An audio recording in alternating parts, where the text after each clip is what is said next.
नमस्कार। आज हम एक ऐसी अविश्वसनीय कहानी की बात करने वाले हैं जो इंसानी जज्बे, हिम्मत और उम्मीद की हर सीमा को पार कर जाती है।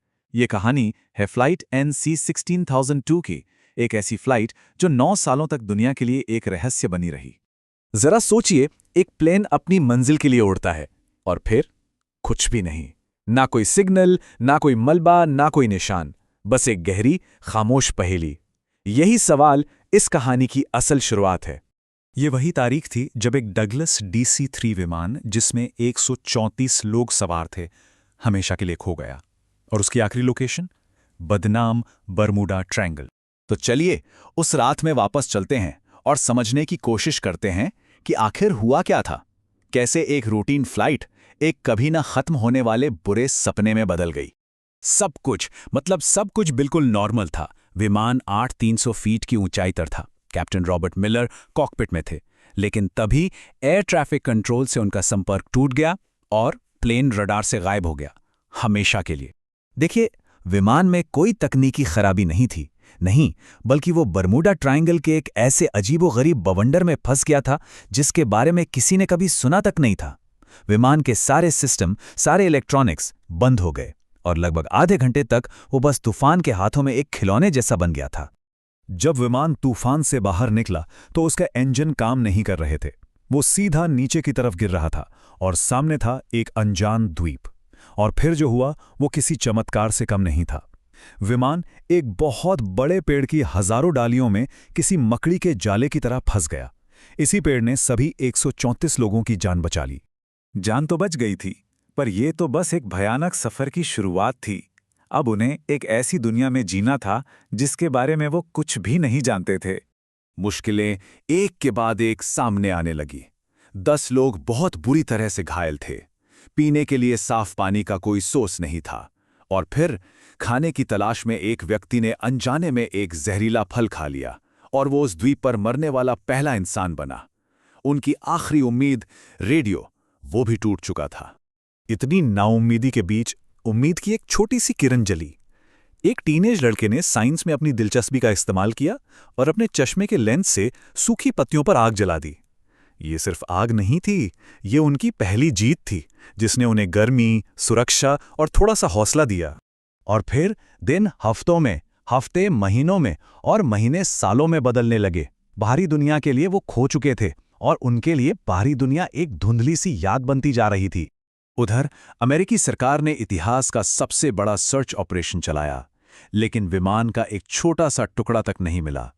आखिरकार $45 मिलियन खर्च करने के बाद खोज बंद कर दी गई और सभी 134 लोगों को मृत मान लिया गया। तो सोचिए, ये 9 साल कैसे बीते होंगे। पहले साल द्वीप पर एक बच्चे का जन्म हुआ जो एक नई उम्मीद लेकर आया, लेकिन दूसरे ही साल मलबे से नाव बनाने की एक नाकाम कोशिश में 16 लोगों की जान चली गई। समय के साथ बचे हुए लोग 2 गुटों में बंट गए और 8वें साल में एक चक्रवात और भूकंप ने उनकी बसाई हुई छोटी सी दुनिया को तहस-नहस कर दिया। और अंदर ही अंदर ये लोग 2 हिस्सों में बंट चुके थे। कैप्टन मिलर का ग्रुप अब भी मानता था कि उन्हें द्वीप से निकलने की कोशिश करते रहनी चाहिए, जबकि दूसरा ग्रुप वो ये मान चुका था कि यही द्वीप उनकी कब्र है और यहां से निकलने की कोशिश करना सिर्फ मौत को दावत देना है। इसी बीच खाने की तलाश में निकले एक ग्रुप को कुछ ऐसा मिला जिसने सबके होश उड़ा दिए।